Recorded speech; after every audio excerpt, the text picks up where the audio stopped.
What's up YouTube? Capital G here, talking about pendulums in this video and kind of like the state of pendulums in the TCG. Not really the mechanic, because I still fucking hate that to death, but mainly like the actual decks. I'm not going to be really talking about DDDs or metaphors in this video, mainly because DDDs, we just won't be getting pendulum domination until next year, so I feel like it's not relevant right now.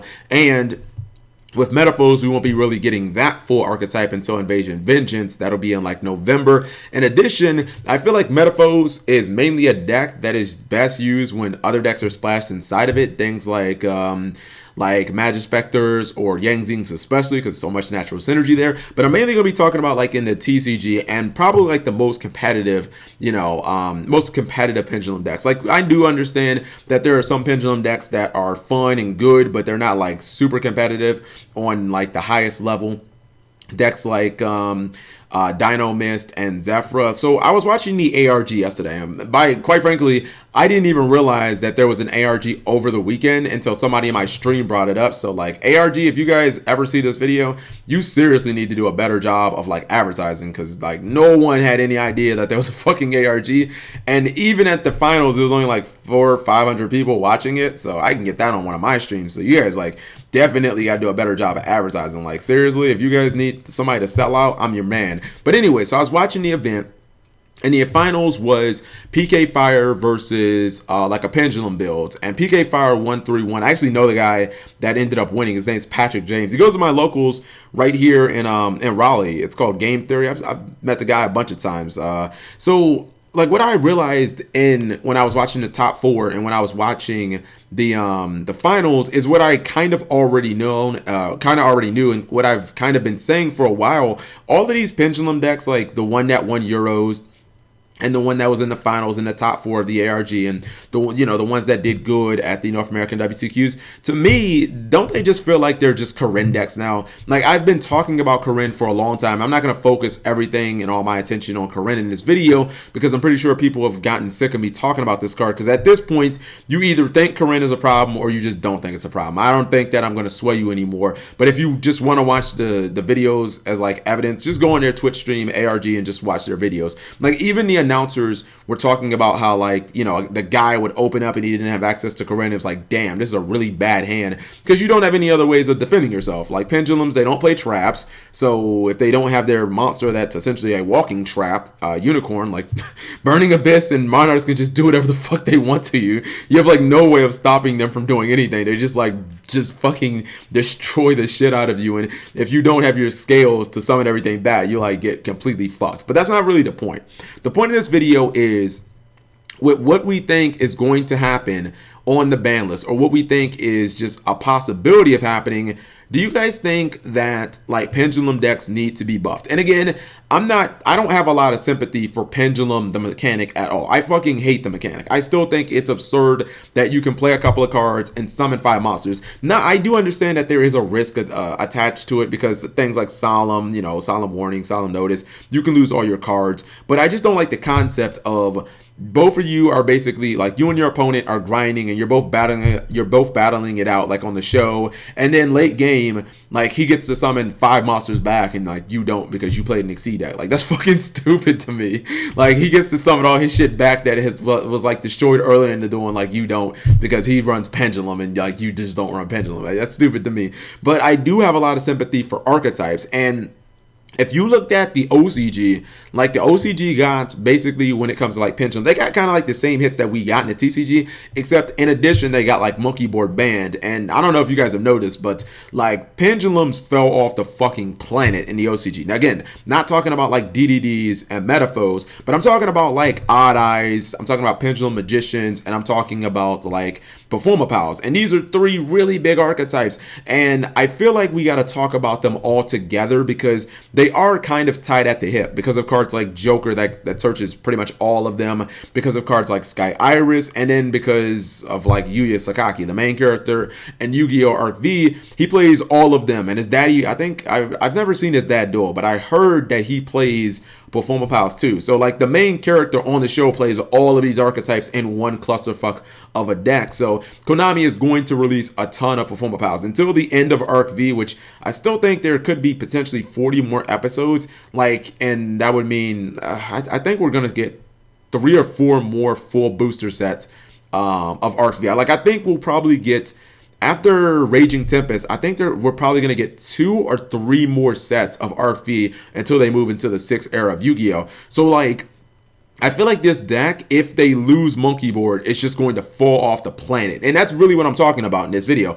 I mean, wouldn't you guys say that it's a very decent chance that Monkeyboard is going to get banned? Because a lot of times Konami does in the TCG, they like to copy what happens in the OCG. I mean, look at the Dragon Rulers. Like, that kind of came out of nowhere. Like, they got banned in the OCG, and they had already had the whole dark matter shit and whatever. But, like, the second after they got banned in the OCG, like, our very next list, they were banned in the TCG. It was like, where did that come from? So I think that it's very possible that Monkeyboard could get limited, or excuse me, could get banned outright. And I'm not sure how much Kirin is actually on Konami's radar, but like, I feel like if Kirin got limited to 1 and Monkeyboard got banned, I feel like all of these decks would just be completely done. I feel like they wouldn't have anything, and you just would not see them anymore. They would just fall off the planet. They'd be completely dead. And really, when you think about it, like, if you ever actually watch like these Pendulum decks play, again, not talking about these decks, but doesn't it feel like Kirin is really all they have? Like, they don't really have, in my opinion, like a go-to boss monster. There's no Dark Destroyer like that you fear, and they're like, you're always trying, you know that you're just gonna have to fucking deal with it. There's no Dante or Beatrice. Like, if you go second against Burning Abyss, like, you know you're gonna have to deal with a Dante. You just know it. Unless they like completely bricked and have a terrible hand, you know, you just know you're gonna have to deal with a Dante, maybe a Beatrice. Same thing with like Cosmo. You know you're gonna have to deal with a Dark Destroyer at some point, whether it's summoned from the grave or summoned from the hand. You just know you're gonna have to fucking deal with it. So you might as well just put it in, or like get it in your mind. If you're gonna win, you gotta go through a fucking Dark Destroyer. But against like Pendulums, I feel like they don't really have anything. I mean, some of the versions run Odd Eyes Fusion, some of them don't. Even when they do run it, like, a lot of them don't make a concerted effort to actually summon Vortex Dragon. So like, they can if they like, they will if they can, but it's not like something they're going for. Like, you don't just summon Dante just because you can. Like, you summon Dante because it's fucking imperative to your win condition, and you always do it. And I feel like this deck is pretty much lacking that. I mean, they've given it a bunch of Odd Eyes cards, like a bunch of dragons and shit like that. There's a ritual one and a fusion one and all that, but not a lot of people play those. And my bigger point in this video is, do you guys think that if Monkeyboard gets banned, that Joker should go to 3? Because I feel like a lot of the negative stigma with Joker is because of Monkeyboard. It's because most of the time, like over half the time that this card searches something, it's this motherfucker. It's the 1 card scale. It's the card that lets them instantly unload their entire hand. And I feel like Joker isn't really that big of an issue. I know that earlier this year I was like, man, Joker is so broken. He's the Stratos of this generation, and I feel like I still feel like he is the Stratos of this generation because of how big of an impact he's had, from everything from Pendulum Magicians to Odd Eyes Magicians to Performages and Pals.